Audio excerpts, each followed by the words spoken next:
Hi, it's Rita Wilkins, the Downsizing Designer.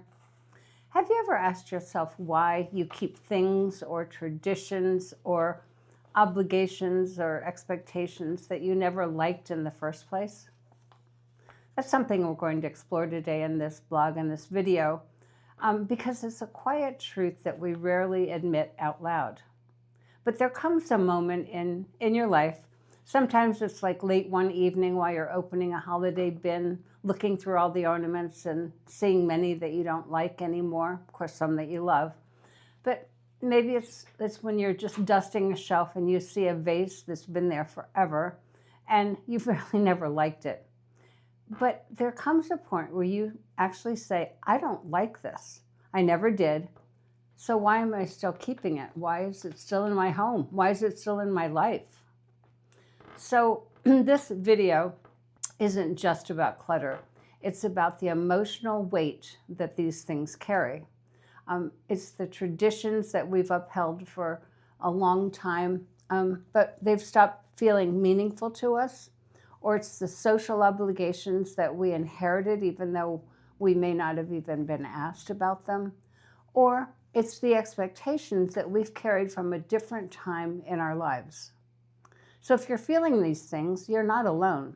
You know, baby boomer and Gen X women across the country are quietly waking up to that same realization that we've spent decades living our life by default, but now we want it to be different. We want to live by choice. So part of the problem is that we keep things out of habit, history, and also guilt. You didn't keep that item because you loved it. You kept it because someone gave it to you. It might have symbolized something meaningful to you at one point in your life. But you felt, had you let it go, you would have felt bad or guilty about it. And you forgot to question whether it had a place in your life anymore or not. It just became part of the background. It kind of disappeared, blending in. You didn't even remember that it was there. So this is what happens when the things in our homes and also in our lives no longer serve a purpose or the same purpose. So we begin to assume that they belong. We stop noticing that they don't. And this isn't just about being messy. It's about being emotionally loyal to things that we know we no longer even like. So why do we keep these things, the physical items that we don't love? So baby boomer women, Gen Xers, we were raised with a couple of very powerful messages. One is don't waste things. Take care of what you have. Gifts should be cherished. Sentimental items are important. And also someone worked hard to give you this. So these messages were beautiful, but they were often misinterpreted in ways that created that emotional clutter. So we kept things out of respect, out of guilt, and out of fear of disappointing someone. And more or less, we were taught not to even question it. And somewhere along the way, that object became symbolic, and yet the symbolism outlived its joy. So there is a solution, of course. So how to let go of that item or those items with clarity and also with compassion. And I know I've talked about this before, but there's a shift. So instead of asking, can I justify getting rid of this? Ask instead, does this support the life that you want right now? And a few gentle ways to release those things. That's to honor it with intention, not the object. Because the love is what stays with you. And then a next step would be to give it a new purpose. So donate it, pass it along, recycle it. And this is interesting because when you let usefulness outweigh the guilt, someone else may love something that you never did. And then remove the rule that gifts have to be kept. A gift is fulfilled once, it fulfilled its purpose once it was actually given to you. So letting go isn't rejecting the past. It's just choosing to put the present instead. Then there are traditions that we've outgrown, but we feel obligated to keep. So some traditions are age well, and others just cling to us like that old silver tinsel in January. So maybe it's the holiday meal that you host, even though you're exhausted. Maybe it's the ornament exchange that no one enjoys anymore, and God knows we don't need any more ornaments. Or it might be game night that feels more like, a chore than the fun that it used to be. Or it could be the yearly family photo where no one smiles, or it could be the recipe that you make out of duty, but not out of delight. So traditions are beautiful until they become heavy. And boomers and Gen Xers are realizing that the traditions aren't sacred just because they're old. A tradition is meaningful when it reflects who you are right now. So a solution to all of this would be evolving traditions with intention. So you don't need to throw away all the traditions entirely. You just might want to reshape some of them. So if you ask, what was the original intent or purpose of this particular tradition? And does it still serve you? And what would make it meaningful at this season of your life? Because that all changes. So it could be something like just simplification. So simplifying the family dinner rather than having, lots of courses, just have maybe a couple simple courses, or shortening the dinner, or shortening the time frame for a party. It could also mean rotating responsibilities. So from this year to next year, the following year, have someone else do some of the things that you've been doing all these years. And then another one is just replacing that old tradition with something that's more aligned. So it could be just taking a family walk after dinner, which maybe you've never done before. So tradition should feel like connection, not an obligation. So here's another insight. Social obligations we keep attending even though everything else has changed. So there's a strange loyalty to routines. And that might mean the annual neighborhood gathering where no one actually knows each other anymore because, your cohort has moved out. And it could be that charity gala that you used to go to, get all dressed up and loved it, but now it feels more performative. It could be the couple's dinner that you attended for many, many years, but now you're not a couple. And then the office party that you committed to 10 years ago, but you've been retired for a few, so you don't know everybody anymore. And then the family gathering, that's exactly the same year after year after year. You do it without your eyes closed.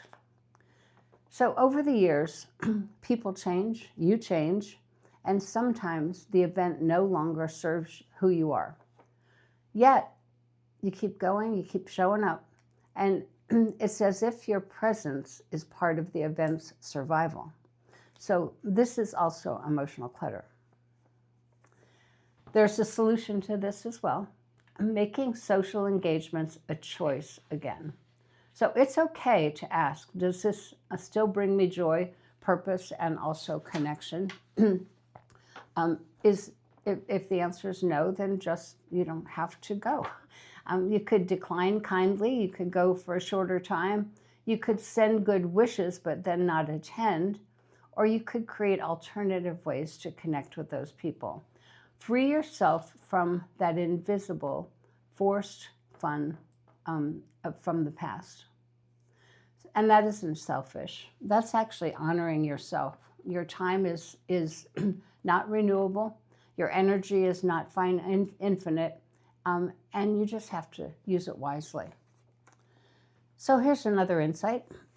How gift giving has evolved generation by generation. So when you think about it, the baby boomers, and I always love these comparisons between generations, the baby boomers, we were the era of abundance and also appreciation. So you grew up in a time that giving tangible gifts was actually a way of saying that I love you. It was a love language. Gifts were thoughtful, they were meaningful, and they were oftentimes practical. They symbolized effort and also generosity. Then you go to Gen X. I have a son that's in the Gen X and one that's a millennial. And that's why I can speak to this pretty comfortably. The era of make it useful and make it nice. The Gen X generation really prefers quality over quantity. They want their things to last. And gift giving was still important to them, but practicality became, it outweighed the sentimentality of it. Now, millennials, I have another son in that age group, the era of experiences and intentional living, millennials said something rather revolutionary. My son actually said it to me, please don't give me something I don't have room for. They really prefer experiences over and digital gifts over stuff, obviously. They value time and and freedom over the stuff. And you know what? Boomers and Gen X's are increasingly agreeing with that mindset. And I happen to think that we're learning so much from them. So gift giving has changed because lives have changed. And we don't need more things, that's for sure. And we just need more meaning. So there's a solution to that. And that's about redesigning how we give and how we receive gifts. So here are a few more modern, clutter-free alternatives.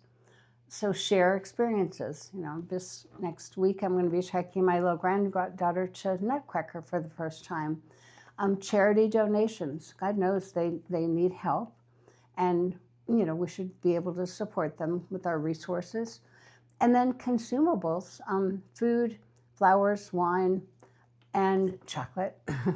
And then time together. Now, what would be better than that? Another one is handwritten letters. Like, when's the last time you wrote a handwritten letter or received one? It does make a difference. And then acts of service. So any kind of service, volunteer work you can do, digital gifts, and also a promise to do something fun. So that's a wonderful gift because it's something to look forward to together. And you know, perhaps most importantly, give only what aligns with the life that the recipient really wants, not the ones you imagine for them. That's true generosity. Now I'm going to break for a second. I'm going to show you something because it's something that's very meaningful to me.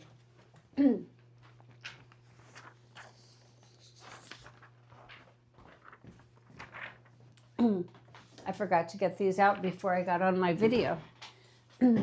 But we're talking about gifts that align. So I will tell you that my son and my daughter-in-law have nailed it with regard to gift giving for me. Every birthday, every Mother's Day, every holiday, and sometimes just for no reason at all, they give me this beautiful Shutterfly book like these. And I now have probably 10 or 12 of them. And they have pictures of my little granddaughters who I just adore. And these have meant so much to me. They're a gift that will continue to give and give over all these years. Just one more. And I have to tell you that when they give these to me, they actually make me cry. Those are good tears. So it's a gift that just continues to give. One that, you know, makes me feel loved. And so if you want to do something for your mom, your grandma, whatever, it is a gift that continues to give. So the Shutterfly book is one that I would highly recommend because it's part of it's an example of giving a gift that aligns with what matters most right now. And so if you are interested, I have the link below. So that's an example of changing how you give and what you give. Then there's the new mindset, and that's about living by choice, not by default. So this time of our life, we're actually at a beautiful crossroads because you've lived enough of your life to know what matters, and you also know what doesn't matter. So letting go of the stuff, of the traditions, of the outdated expectations is not a rejection of the past. It's actually an affirmation of what you want in your future. So it's intentionally creating something that you want. You get to choose what stays, what goes, what continues, what evolves, and also what deserves your time and your space in your life. So this is a new chapter, and it deserves to be shaped consciously and intentionally. So I have a reflection and also I have a question. So I was going to say, let this be your guiding thought. Your home and your life should reflect who you are becoming and who, not who you were before out of habit and obligation and also expectation. And then a question for you. What are you still holding on to physically, emotionally, socially, that no longer reflects the life that you really want to live? So I do hope that this helps. And you know, this whole thing about giving gifts that align, I just want you to really think about it. And this holiday, give gifts that really matter to people. And I hope that this helps. Happy holiday.